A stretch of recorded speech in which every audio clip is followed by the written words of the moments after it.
Hello दोस्तों, आप सभी का हमारे YouTube चैनल स्टडी आपके साथ में एक बार फिर से स्वागत है। आज हम लोग डिस्कस करने वाले हैं 25th टू 28th मई के मोस्ट इंपोर्टेंट करंट अफेयर्स के बारे में। जैसा कि आप सभी को पता है, इस पर्टिकुलर सीरीज में हम डिस्कस कर रहे हैं मध्य प्रदेश, इंडिया और वर्ल्ड की मोस्ट इंपोर्टेंट न्यूज। तो चलिए बात करते हैं आज के सेशन में हम लोग क्या-क्या डिस्कस करने वाले हैं उसके बारे में।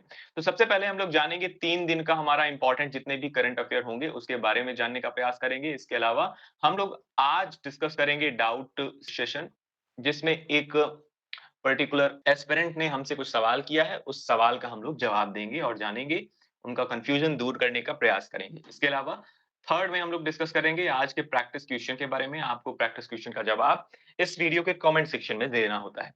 तो चलिए बात करते हैं सबसे पहले आज की फर्स्ट न्यूज़ के बारे में। आज की हमारी फर्स्ट न्यूज़ है, आईएमडी ने इश्यू किया है हाल ही में alert for the cyclone Remal. Cyclone Remal यानी साइक्लोन, जिसे आप हिंदी में चक्रवात के नाम से भी जानते हैं, रीमल नाम का साइक्लोन हिट करने वाला है भारत के ईस्टर्न कोस्टल रीजन में। स्पेसिफिकली कहां?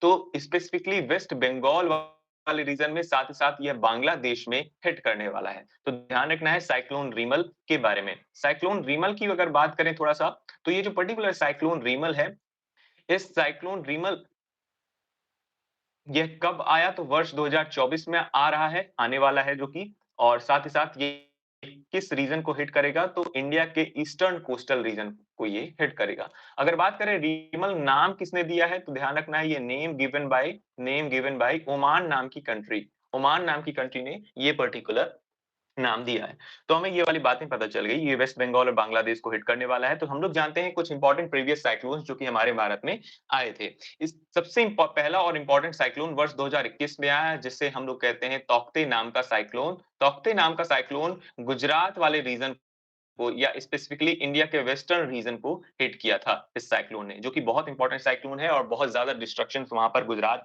राज्य में देखने को मिली थी। इसके अलावा वर्ष 2023 के कुछ इंपॉर्टेंट साइक्लोन्स के बारे में जानना जरूरी है, क्योंकि बहुत पुराना याद करके भी हम लोग क्या करेंगे। तो सबसे पहले जरूरी है कि हम इंपॉर्टेंट साइक्लोन्स के बारे में पता कर लें। तो सबसे पहला एक और इंपॉर्टेंट साइक्लोन है जो कि वर्ष 2023 में आया था। ये आया था अक्टूबर 2023 में। इस साइक्लोन का नाम है हमून। ध्यान रखना है, मैं थोड़ा और अच्छे से लिखने का प्रयास करता हूं। हमून नाम का ये जो साइक्लोन है, ये साइक्लोन भारत के ईस्टर्न रीजन को या ईस्टर्न कोस्टल रीजन को इसने हिट किया था। इसके अलावा वर्ष 2023 में ही एक और साइक्लोन देखने को मिला था, जिसका नाम है बिपरजॉय। अगर आप लगातार करंट अफेयर से अपडेट रहते हैं तो आपको ये सारी चीजें थोड़ी-थोड़ी तो याद होंगी। ये जून 2023 में आया था साइक्लोन। ये जो पर्टिकुलर साइक्लोन है, ये भारत के वेस्टर्न रीजन को या वेस्टर्न कोस्टल रीजन को इसने हिट किया था। इसके अलावा वर्ष 2023 में एक और साइक्लोन आया था, जो कि भारत को इतनी ज्यादा तरीके से यहाँ पर डिस्ट्रक्शन देखने को नहीं मिला था। मोचा नाम का साइक्लोन था, यह भारत के ईस्टर्न रीजन को इसने हिट किया था। एक और 2022 का भी हम लोग देख लेते हैं, जो कि थोड़ा सा अटपटा नाम है और बहुत अच्छा नाम है। ये साइक्लोन का नाम है सितरंग। इस सितरंग नाम के जो साइक्लोन है, ये भारत के ईस्टर्न और नॉर्थ ईस्टर्न रीजन को इसने हिट किया था। तो ये जो पर्टिकुलर साइक्लोन्स मैंने आपको बताया, ये अपकमिंग एग्जाम्स के लिए इंपॉर्टेंट हो सकते हैं, इसलिए आपको इन्हें ध्यान रखना है। चलिए बात करते हैं कुछ और इंपॉर्टेंट जानकारी साइक्लोन के बारे में। तो साइक्लोन के बारे में अगर हम लोग बात करें, अच्छा सर इसे क्यों डिस्कस कर रहे हैं? ये तो बिल्कुल स्टैटिक हो गया। इसे डिस्कस करने की ज़रूरत क्या नहीं है? बिल्कुल है इसे डिस्कस करने की ज़रूरत, क्योंकि एमपीपीएससी की जितने लोग प्रिपरेशन कर रहे हैं, या फिर यूपीएससी या यूपीपीएससी की प्रिपरेशन कर रहे हैं, या फिर किसी भी स्टेट पीसीएस की अगर आप प्रिपरेशन कर रहे हैं, तो आपको जानना ज़रूरी है कि साइक्लोन होते क्या हैं, उसकी डेफिनिशन कई बार आती है, और साथ ही साथ कुछ और इंपॉर्टेंट मिसलेनियस 4 या आई थिंक 4 टू 5 मार्कर के क्वेश्चन में ये पर्टिकुलर प्रश्न आ सकता है। तो इसलिए इंपॉर्टेंट है, ध्यान रखना है। चलिए जानते हैं साइक्लोन्स के बारे में। साइक्लोन्स के बारे में अगर बात करें, तो cyclones are rapid inward air circulation around the low pressure area. एस ओशन में, ये सबसे पहली बात, तो साइक्लोन्स कहाँ आते हैं? ओशन या फिर सी में आते हैं, ये वाली बात आपको पता होनी चाहिए। और ऐसे रीजन से साइक्लोन उठते हैं जहां पर लो प्रेशर एरिया क्रिएट होता है। लो प्रेशर एरिया क्या होता है भाई? तो लो प्रेशर एरिया वो एरिया होता है जहां का टेम्परेचर 27 डिग्री सेल्सियस से ज्यादा हो, 27 डिग्री सेल्सियस से ज्यादा हो, ऐसे रीजन पे लो प्रेशर एरिया क्रिएट होता है। जैसे कि आप इस समय पर आप देख सकते हैं कि भारत में बहुत जबरदस्त हीट पड़ रहा है, हीट हो रही है, ठीक है?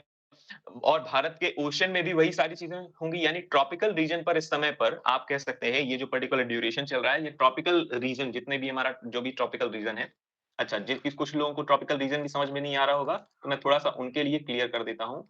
ये अगर मान लेते हैं हमारी अर्थ है, तो इस अर्थ में ये है हमारी इक्वेटर। समझना है ध्यान से। इक्वेटर इक्वेटर क्या होती है भाई? 0 डिग्री अक्षांश, ठीक है? और यहाँ पर आपको देखने को मिलता है 23 डिग्री सेल्सियस और इधर आपको देखने को मिलता है 23 डिग्री सदर्न। तो ये नॉर्थ और ये साउथ। अब ट्रॉपिकल रीजन क्या होता है भाई? तो ट्रॉपिकल रीजन 0 से 23 डिग्री सेल्सियस नॉर्थ और साउथ वाला रीजन जो कहलाता है, ये हमारा कौन सा रीजन कहलाता है? ट्रॉपिकल रीजन कहलाता है, तो ध्यान रखना है। इस ट्रॉपिकल रीजन पर जितने भी साइक्लोन्स अराइज होंगे, इस ट्रॉपिकल रीजन में, ये हमारा ट्रॉपिकल रीजन है पूरा, इस ट्रॉपिकल रीजन पर जितने भी साइक्लोन्स अराइज होंगे या उठेंगे, उन सभी साइक्लोन्स को क्या कहा जाएगा? ट्रॉपिकल साइक्लोन्स कहा जाएगा, ट्रॉपिकल साइक्लोन्स कहा जाएगा, ठीक है? जबकि इसके ऊपर वाले रीजन पर जितने भी साइक्लोन अराइज होंगे, मैं थोड़ा दूसरे कलर से इसे हाइलाइट करने का प्रयास करता हूं, इधर वाले रीजन पर जितने भी साइक्लोन अराइज होंगे, इन सभी साइक्लोन को एक्स्ट्रा ट्रॉपिकल साइक्लोन्स कहा जाएगा, एक्स्ट्रा ट्रॉपिकल साइक्लोन कहा जाएगा। तो बिल्कुल आसानी से आप इन्हें समझ सकते हैं। अच्छा, हम लोग बात कर रहे थे, हम कहां पर लो प्रेशर एरिया क्रिएट होता है? तो लो प्रेशर एरिया क्रिएट होता है ऐसे रीजन पर जहां का टेम्परेचर 27 डिग्री सेल्सियस से ज्यादा हो जाए। जैसे इस समय ट्रॉपिकल रीजन पर बहुत ज्यादा गर्मी पड़ रही है, आप देख रहे हैं हमारे भारत में बहुत ज्यादा गर्मी इस समय आपको देखने को मिल रही है, जिसकी वजह से क्या होगा? जो टेम्परेचर क्या होगा? टेम्परेचर यहाँ का बढ़ रहा है, धीरे धीरे टेम्परेचर आप देख रहे हैं यहाँ का बढ़ रहा है। इस टेम्परेचर के बढ़ते ही क्या होगा? यहाँ पर लो प्रेशर एरिया, स्पेसिफिकली कहाँ, क्या हम हमारे भारत में साइक्लोन आ जाएगा? नहीं भाई, लैंड एरिया पे तो आता ही नहीं है, आता ही नहीं है। हम लोग बात कर रहे हैं ओशन और सी, ओशन और सी की सतह भी तो गर्म होगी ना, तो वहां पर लो प्रेशर एरिया क्रिएट होगा और लो प्रेशर एरिया के क्रिएट होते ही साइक्लोन्स बनते हैं, ठीक है? और स्पेसिफिकली साइक्लोन किस तरीके से मूव करते हैं उसके बारे में थोड़ा सा जानते हैं। अगर हम लोग साइक्लोन की बात करें तो ये है हमारा नॉर्थ और ये है साउथ। नॉर्दर्न हेमिस्फीयर में जो साइक्लोन उनकी एयर का डायरेक्शन होता है, तो एयर डायरेक्शन होता है जो नॉर्दर्न हेमिस्फीयर पर वो एंटी क्लॉकवाइज होता है, एंटी क्लॉकवाइज होता है, जबकि सदर्न हेमिस्फीयर पर ये क्लॉकवाइज डायरेक्शन में घूमती हैं हवाएं, ठीक है? तो ये वाली बात भी आपको पता होनी चाहिए, वन मार्कर में ये सारी चीजें पूछी जाती हैं, ठीक है? तो आपको पता चल गया ट्रॉपिकल साइक्लोन्स क्या होते हैं, एक्स्ट्रा ट्रॉपिकल साइक्लोन्स क्या होते हैं। एक्स्ट्रा ट्रॉपिकल साइक्लोन्स को टेम्परेट साइक्लोन्स या मिडिल लैटिट्यूड साइक्लोन्स या फ्रंटल साइक्लोन या फिर वेव साइक्लोन भी कहा जाता है। तो ये दोनों इंपॉर्टेंट इंफॉर्मेशन आप सभी को ध्यान रखनी है। चलिए, फिलहाल बात करते हैं, मुझे उम्मीद है कि आपको साइक्लोन पूरी तरीके से समझ में आया होगा। बहुत डिटेल में हम लोग नहीं जा रहे हैं क्योंकि हम लोग सिर्फ साइक्लोन नहीं पढ़ रहे हैं, साइक्लोन अकेले पूरा एक चैप्टर है, उसको अलग से वीडियो में हम लोग कवर कर सकते हैं अगर आप चाहें तो। ठीक है? चलिए फिलहाल बात करते हैं, यही सारी बातें आपको यहाँ पर हिंदी में मिलेंगी, तो पीडीएफ में आपको सारी चीज़ें अच्छे से मिलेंगी। मैं इन सारी चीज़ों को इरेज़ नहीं कर रहा हूँ क्योंकि अलग से इमेज में मैं डाल दूँगा, जिससे आपको चीज़ें समझ में आए, क्या-क्या चीज़ें हमने पढ़ी थी पीडीएफ में। तो पीडीएफ में बहुत ही अच्छे से आपको ये देखने को मिल जाएगा। चलिए, बात करते हैं अगली इंपॉर्टेंट न्यूज़ के बारे में। अगली इंपॉर्टेंट न्यूज़ है हमारी एक्सरसाइज़ साइबर सुरक्षा। हाल ही में एक पर्टिकुलर एक्सरसाइज़ कंक्लूड हुई जिसका नाम है साइबर सुरक्षा नाम की एक्सरसाइज़। इसको कंडक्ट किया है defence cyber agency of India, Bharat की डिफेंस साइबर एजेंसी ने इसे कंडक्ट किया है। 20 से 24 मई में ये कंक्लूड की गई है, जिसमें हिस्सा लिया है चीफ ऑफ डिफेंस स्टाफ यानी सीडीएस जनरल अनिल चौहान जी ने। अच्छा, ये नाम बहुत इंपॉर्टेंट है, एग्जाम में कई बार स्टैटिक इंफॉर्मेशन ये पूछी जा सकती है। अगर आपके आसपास कोई अनिल नाम के अंकल रहते हैं या फिर किसी ऐसे व्यक्ति को जिनका नाम अनिल हो, उनको आप कुछ समय के लिए अज्यूम कर लीजिए कि ये है चीफ ऑफ डिफेंस स्टाफ। इस तरीके से आपको ध्यान रहेगा बहुत ही आसानी से। तो चीफ ऑफ डिफेंस स्टाफ कौन है? तो जनरल अनिल चौहान साहब हैं, इनका नाम ध्यान रखना है। इन्होंने इस एक्सरसाइज में पार्टिसिपेट या हिस्सा लिया। ये पर्टिकुलर एक्सरसाइज क्या इंश्योर करती है? ये पर्टिकुलर एक्सरसाइज इंश्योर करती है कि भारत की जितनी भी सुरक्षा एजेंसियां हैं, उनकी कैपेबिलिटीज को और भी स्ट्रेंथन किया जाए और भी उन्हें मजबूती प्रदान की जाए। साथ ही साथ जो हमारी साइबर डिफेंस कैपेबिलिटी है, उन्हें और भी विकसित किया जाए, जिससे साइबर सिक्योरिटी ऑर्गेनाइजेशन भी बिल्ड होंगे और हम प्रमोट करेंगे एक अच्छी साइबर सिक्योरिटी को, ठीक है? तो ये सारी चीजें आपको ध्यान रखनी है। इंपॉर्टेंट क्या है वो मैंने आपको बता दिया। इससे सिर्फ इतना इंपॉर्टेंट है कि इसका मेन उद्देश्य क्या है, साइबर सुरक्षा का मेन उद्देश्य क्या है, इस पर्टिकुलर एक्सरसाइज का उद्देश्य क्या है और किसने हिस्सा लिया है, ये इंपॉर्टेंट है, ध्यान रखना है। Chief of defence staff Anil Chauhan ji ने इस एक्सरसाइज में हिस्सा लिया। चलिए, बात करते हैं अगली इंपॉर्टेंट न्यूज़ के बारे में। अगली इंपॉर्टेंट न्यूज़ है हमारी, Mariyappan Thangavelu wins gold medal at world para athletic championship. हाल ही में आप सभी को पता होगा वर्ल्ड पैरा एथलेटिक चैंपियनशिप कहाँ आयोजित की गई? कोबे जापान में आयोजित की गई। ठीक है? तो वेन्यू आपको पता चल गया। इसके अलावा इसका कौन-सा एडिशन था इस बार का? तो 11th एडिशन था। ध्यान रखना है, एडिशन से भी प्रश्न पूछा जाता है। 11th एडिशन था इसका। एज़ इट इज़ बहुत ज़्यादा इम्पोर्टेंट है। अच्छा, अगर आप बात करें मरियप्पन थंगावेलु जी के बारे में, तो मरियप्पन थंगावेलु जी तो आप सभी को ध्यान रखना है, मरियप्पन थंगावेलु जी ने पैरा एथलेटिक चैंपियनशिप में हाई जंप कैटेगरी में गोल्ड मेडल दिलाया है। इसके अलावा थंगावेलु जी के बारे में अगर बात करें तो इन्होंने रियो ओलंपिक कब हुआ था भाई? रियो ओलंपिक जो कि 2016 में हुआ था, वहाँ पर भी इन्होंने गोल्ड मेडल दिलाया था। इसके बाद टोक्यो ओलंपिक हुआ, आप सभी को पता है। टोक्यो ओलंपिक कब हुआ? 2021 में हुआ। टोक्यो ओलंपिक 2021 में हुआ, वहाँ पर भी इन्होंने गोल्ड मेडल दिलाया और अभी वर्ल्ड पैरा एथलेटिक चैंपियनशिप हुई, उसमें भी गोल्ड मेडल दिलाया। अगला जो होने वाला है 2024 में यानी इसी वर्ष होने वाला है ओलंपिक, वो कहाँ होने वाला है? तो आप सभी को पता है, ये पर्टिकुलर ओलंपिक पेरिस में होने वाला है, ठीक है? ये वेन्यू आपको ध्यान रखना है। यही सारी बातें यहाँ पर भी दी हुई हैं, तो परेशान होने की बिल्कुल ज़रूरत नहीं है। चलिए, बात करते हैं अगली इम्पोर्टेंट प्लेयर के बारे में। अगली इम्पोर्टेंट प्लेयर हैं Deepa Karmakar ji. Deepa Karmakar clinches India's first ever gold medal in women's pole vault at Asian championship in Tashkent.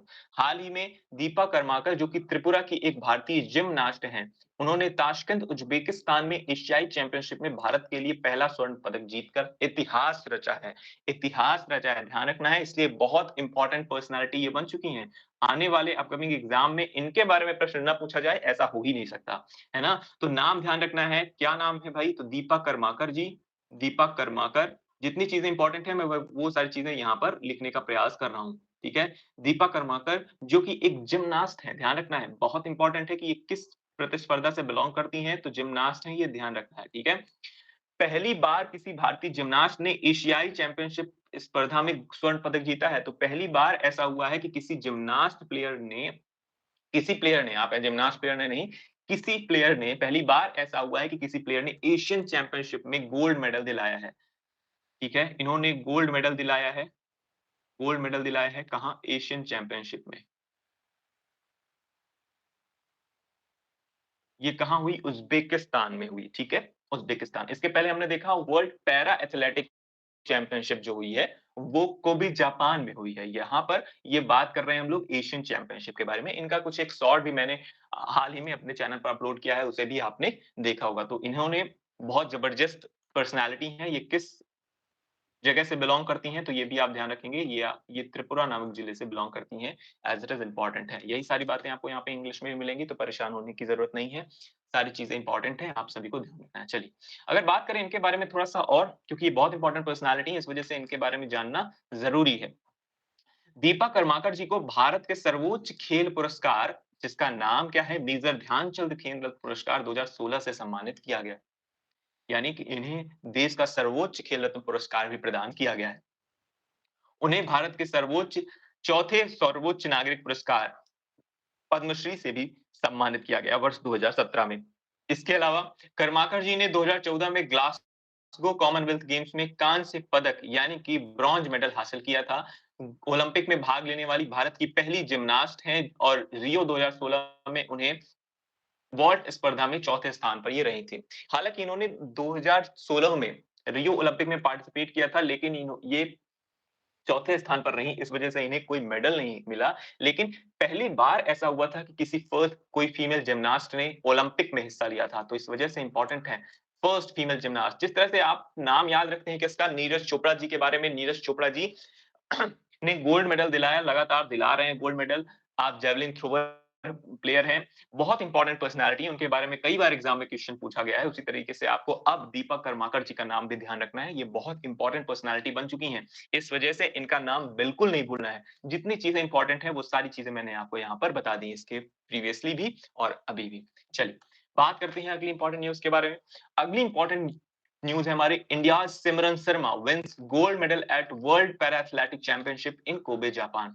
आप सभी को मैंने थोड़ी देर पहले बताया, world para athletic championship, para athletic championship, जब भी हम लोग बात करते हैं, पैरा प्लेयर्स क्या होते हैं? ऐसे प्लेयर्स जिनमें किसी भी तरीके की डिसेबिलिटी हो। डिसेबिलिटी का एक सबसे बढ़िया उदाहरण आपको यहाँ पर देखने को मिलेगा। ये जो सिमरन शर्मा जी की इमेज आपको दिख रही है, ये ब्लाइंड हैं, ये देख नहीं सकती हैं, लेकिन फिर भी इन्होंने इन्होंने स्वर्ण पदक जीता है। आप देखिए कितनी बड़ी बात है, डिसेबिलिटी होने के बाद भी इनका जुनून, इनका जज़्बा कम नहीं हुआ और ये वर्ल्ड पैरा एथलेटिक चैंपियनशिप में गोल्ड मेडल लेकर आई। ये जो बगल में प्लेयर आपको दिख रहे हैं ना, ये गाइडर हैं, इनकी मदद से ही तो दौड़ती हैं, है ना?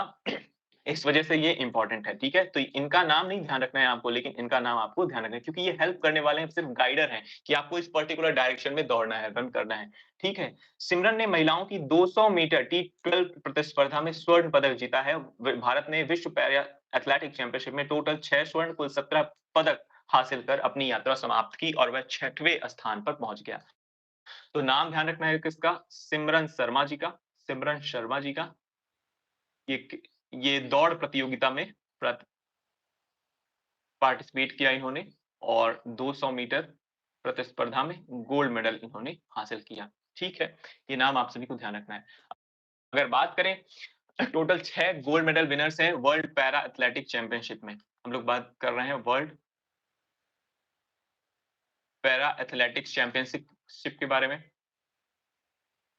वर्ल्ड पैरा एथलेटिक चैंपियनशिप 2024 कहाँ आयोजित की गई? ये आयोजित की गई कोबे, जापान में। कोबे, जापान में कौन-सा एडिशन था? तो 11th एडिशन था, ये आपको मैंने थोड़ी देर पहले बता दिया है। 11th addition, total 6 gold medallist हैं, इन सभी का नाम आप सभी को यहाँ पर देखना है।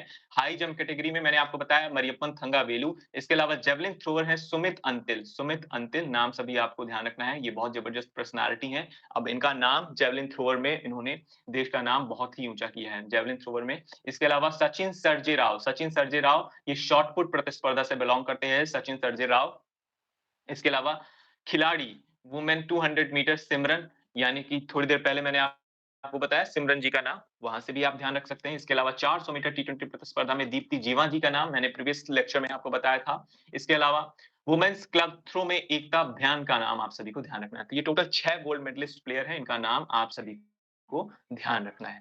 ठीक है, तो चलिए आइए जानते हैं वर्ल्ड पैरा एथलेटिक्स चैंपियनशिप की मेडल टैली के बारे में। तो सबसे पहले बात करें तो इस particular world para athletic championship 2024 जो कि कोबे जापान में आयोजित की गई, जिसमें फर्स्ट रैंक रही चाइना की, जिसने total 33 gold medal, 30 silver medal और 24 ब्रॉन्ज और टोटल 87 मेडल हासिल किए। इसी तरीके से भारत की रैंक क्या रही? 6th रैंक रही है, एज इट इज आपको ध्यान रखना है। 6th रैंक भारत की रही है, टोटल 6 गोल्ड मेडल हासिल किए, 5 सिल्वर और 6 bronze medal. Total number of medals कितने हैं? 17 हैं भारत के, एज़ इट इज़ आपको इतना ध्यान रखना है।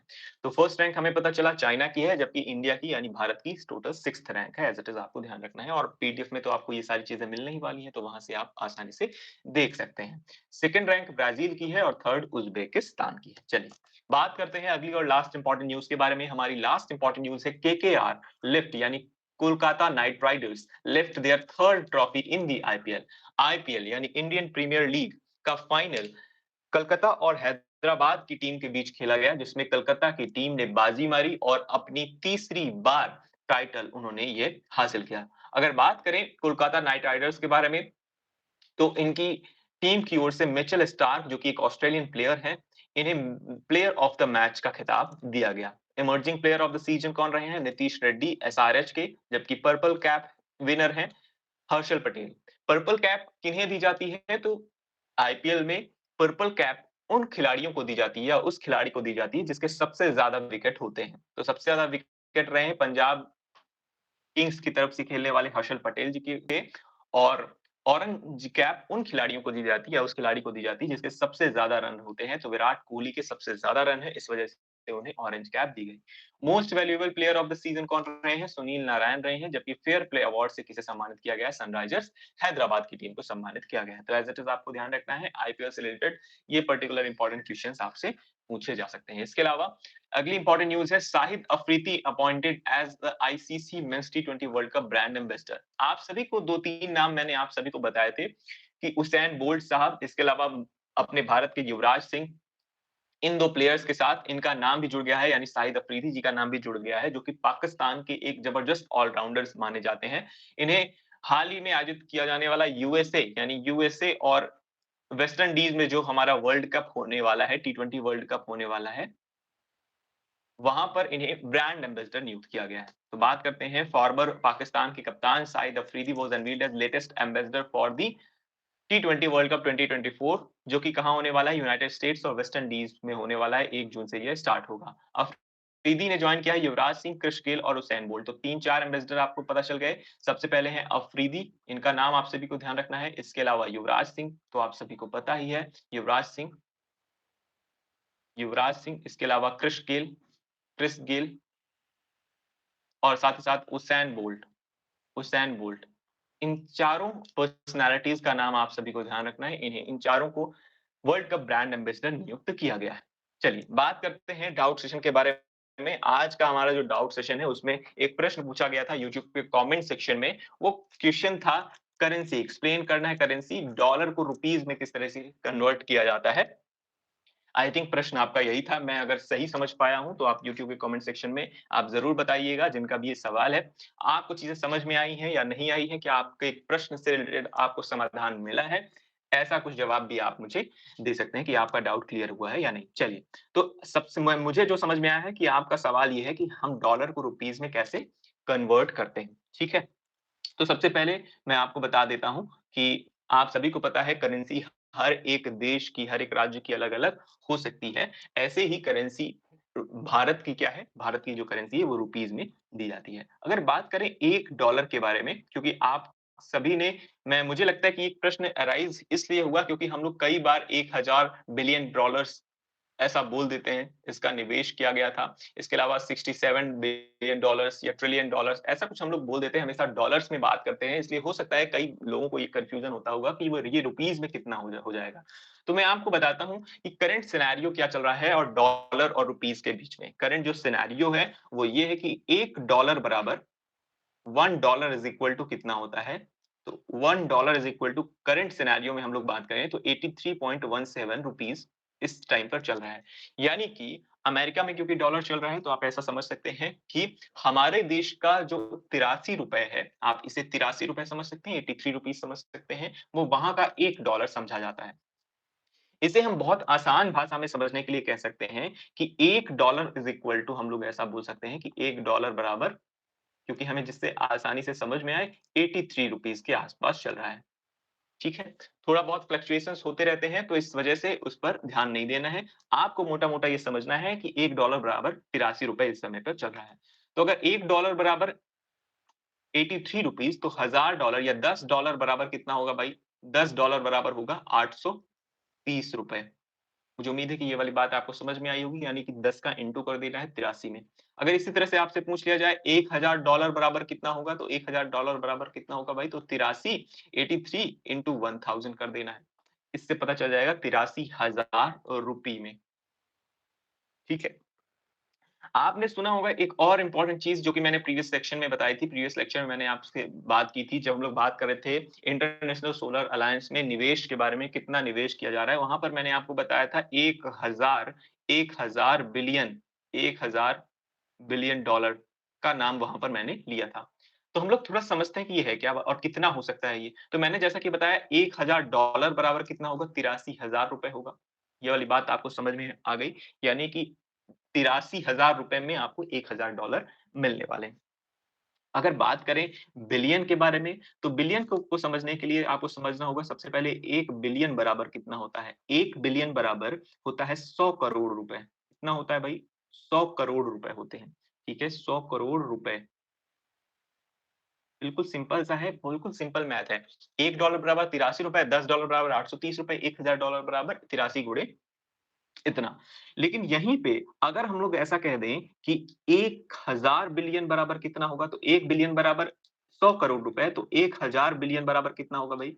1000 बिलियन बराबर होगा 100 तो ऐज़ इट इज़ बना रहेगा, लेकिन 100 के साथ 1000 का भी गुणा हम लोग कर देंगे, तो बराबर कितना हो जाएगा? इतने करोड़ रुपीज़ हो जाएँगे। ये वाली बात समझ में आ रही होगी मुझे उम्मीद है कि बिल्कुल आसान है कि आप 1 बिलियन बराबर 100 करोड़, तो 1000 बिलियन बराबर कितना होगा? 100 गुणे 1000। ये 100 तो एज़ इट इज़ रहेगा, साथ ही साथ 1000 और इंटू कर देना है। अगर यहाँ पर डॉलर भी इन्वेस्ट कर दिया जाए यानी 1000 बिलियन डॉलर कर दिया जाए, बिलियन डॉलर कर दिया जाए यानी डॉलर भी आ जाए, इतने रुपीज़ की अगर हम लोग बात करें तो जैसे ही डॉलर आया तो ये तो आपका सेम रहेगा। इसकी वैल्यू हमने यहाँ पर लिखी हुई है। क्या लिखी है भाई? 1, 2, 3, 4, 5 करोड़ रुपए, करोड़ रुपीज़। लेकिन इसमें इंटू किसका हो जाएगा? जैसे ही डॉलर आएगा तो $1 की कीमत मैंने आपको बताई है ₹83 तो इंटू में 83 करना होगा। और यानी कि 83,000,000 इस तरीके से आपको इंक्लूड करना होगा। ठीक है? तो इतने रुपीस हो जाएँगे। मुझे उम्मीद है कि बात आपको समझ में आ गई है कि किस तरीके से डॉलर और रुपीस के बीच में कन्वर्ज़न होता है, ठीक है? तो इम्पोर्टेंट क्या है सर इसमें याद क्या रखना है? तो इसमें याद रखने वाली बात ये है कि 1 डॉलर बराबर कितने रुपीस होते हैं, ये आपको पता होना चाहिए, ठीक है? मुझे उम्मीद है कि आपका डाउट क्लियर हुआ होगा और आप आसानी से ये पूरी कैलकुलेशन समझ में आई होगी। अगर आपका फिर भी कोई है, कोई डाउट रह जाता है तो आप ज़रूर मुझे बताएँ कि आप और क्या सवाल इससे बना सकते हैं। मुझे यही समझ में आया कि आप डॉलर को रुपीज़ में किस तरीके से कन्वर्ट करना है, आप यही मुझसे पूछ रहे थे। इस वज़ह से मैंने इस तरीके से आपको बताया है। ठीक है? चलिए, बात करते हैं आज के प्रैक्टिस क्वेश्चन के बारे में। आज का हमारा जो प्रैक्टिस क्वेश्चन है वो ये है। फर्स्ट क्वेश्चन है हमारा जैसे कि इंडियन ओशन में किसी भी साइक्लोन को ट्रॉपिकल साइक्लोन कहा जाता है, ट्रॉपिकल साइक्लोन कहा जाता है। उसी तरीके से नॉर्थ ऑस्ट्रेलिया में साइक्लोन को क्या कहा जाता है? नॉर्थ ऑस्ट्रेलिया में साइक्लोन को क्या कहा जाता है? ठीक है? अच्छा, साइक्लोन को अलग-अलग नेशन में अलग-अलग जगह पर अलग-अलग नाम दिया गया है, वो भी मैं आपको बता दूँगा अगले सेशन में, इस सेशन में क्योंकि स्किप हो गया है, लेकिन आप नॉर्थ ऑस्ट्रेलिया में स्पेसिफिकली आप ये बताइए कि सा साइक्लोन को क्या कहा जाता है? इसके अलावा सेकंड इम्पोर्टेंट क्वेश्चन ये है, जो कि आप सभी को बताना है, वर्ल्ड पैरा एथलेटिक चैंपियनशिप 2024 का वेन्यू कौन-सा एडिशन रहा? और तीसरी important information total number of gold medal, total medals आप बताइए, टोटल मेडल्स भारत ने कितने जीते हैं? इंडिया के टोटल मेडल्स का नंबर आपको बताना है। कहाँ बताना है ये सारी चीज़ें? कमेंट सेक्शन में बताना है। ठीक है? मुझे उम्मीद है कि आपको सारा सेशन समझ में आया होगा और आपको सारे आंसर्स के जवाब आपको मिले होंगे। क्या-क्या बताना है आपको? इंडियन ओशन में जिस तरीके से साइक्लोन को ट्रॉपिकल साइक्लोन कहा जाता है, उसी तरीके से नॉर्थ ऑस्ट्रेलिया में साइक्लोन को किस नाम से पुकारा जाता है? सेकंड इम्पोर्टेंट क्वेश्चन है कि वर्ल्ड पैरा एथलेटिक चैंपियनशिप 2024 का वेन्यू क्या रहा? कौन-सा एडिशन था इस बार का? और भारत ने टोटल कितने मेडल्स जीते हैं? इसके बारे में आपको बताना है। इसके अलावा अगर आपका किसी भी तरीके की क्वेरी है, तो आप मुझसे इन social media handles specifically Instagram, Telegram और फेसबुक से जुड़ सकते हैं। साथ-साथ इस पूरे सेशन की पीडीएफ आपको इस पर्टिकुलर टेलीग्राम ग्रुप जिसका नाम है स्टडी आपके साथ में मिल जाएगी। अगर आपका किसी भी तरीके का डाउट है, तो आप ज़रूर पूछें और अगर आपको ये पूरा सेशन पसंद आया हो, तो आप अपने डिफरेंट सोशल मीडिया प्लेटफ़ॉर्म्स पर, डिफरेंट सोशल मीडिया प्लेटफ़ॉर्म्स पर आप इस सेशन को अपने दोस्तों तक ज़रूर शेयर करें। आपके हर एक शेयर से बहुत ज़्यादा सपोर्ट हमें मिलता है, इसलिए लगातार इस सेशन को शेयर करते रहिए अपने उन साथियों तक जिन्हें इनकी ज़रूरत है। हम लोग फिर से मिलेंगे अपने नेक्स्ट लेक्चर में, तब तक के लिए आप सभी अपना ख़्याल रखिए और सबसे इम्पोर्टेंट बात है मुस्कुराते रहिए। Thank you, Tata, bye-bye.